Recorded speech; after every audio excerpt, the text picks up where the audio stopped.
Hi all. Today we are going to see cascading slicer in Power BI. So in any of the report, if we see slicer, we used to think like the slicer will be interacted with each other. Uh, like if I click on this product name, it should get interacted with these two slices. No, it's not. In this report, it's not getting interacted. If I click on any of the selection in product name or customer name, or state.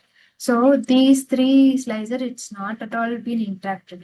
So we can see the reason why it's behaving like this. So here we have one fact table and three dimension table. So this one fact table, it's been connected to three dimension table with the relationship called many to one relationship. If you see here, no? It's been connected. It is having a relationship of many to one relationship. But if we see this slicer, we have taken the value from all the dimension table. Product name it's taken from dim product, and customer name it's taken from dim customer, and state value it's been taken from dim location. But if you see here, no, the dim table, it's not at all it's not having any relationship with each other. Only if we use this fact sales table information, no, then it will get interacted. But individually, it will not be interacted, right? So normally, what we will be doing is we will be creating a bi-directional relationship like this. So under this cross filter direction, we will be having an option called both. So we'll click on this both for all these three relationship.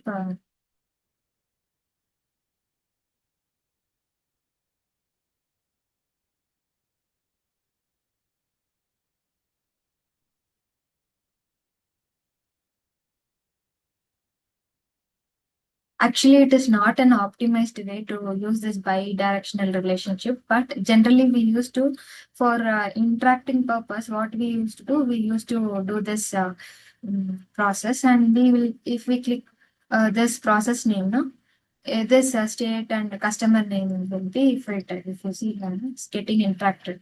If you click on this customer name, automatically these two will be interacted.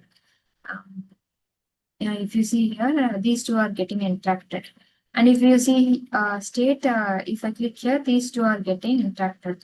But if we use this bidirectional relationship, your report will be like it will be will slow down your report. Whenever you are opening the report, or if you are filtering out any value, it will take some time. It is not an optimized way, because it is getting filtered in the both the way. No, if we have another fact table, again it will get filtered by using all these dim uh, tables. So it is not an optimized way. So again I will switch back to a single option here in the relationship.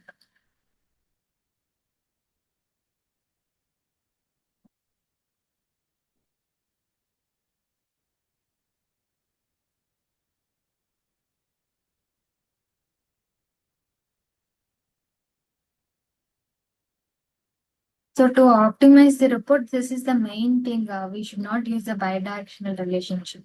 So again, we can go back to the report.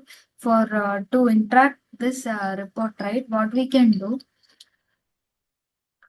to interact this slicer, what we can do, we can create a measure. Click on new measure.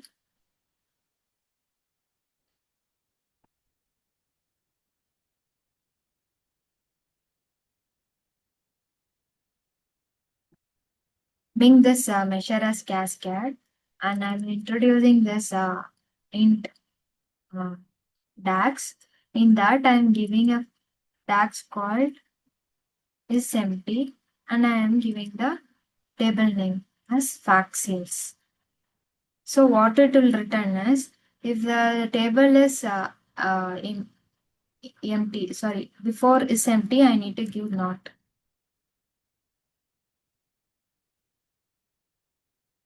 If it is not empty in the table, it will return this index will return 1, or else it will return 0. So I need to get this value from this tags.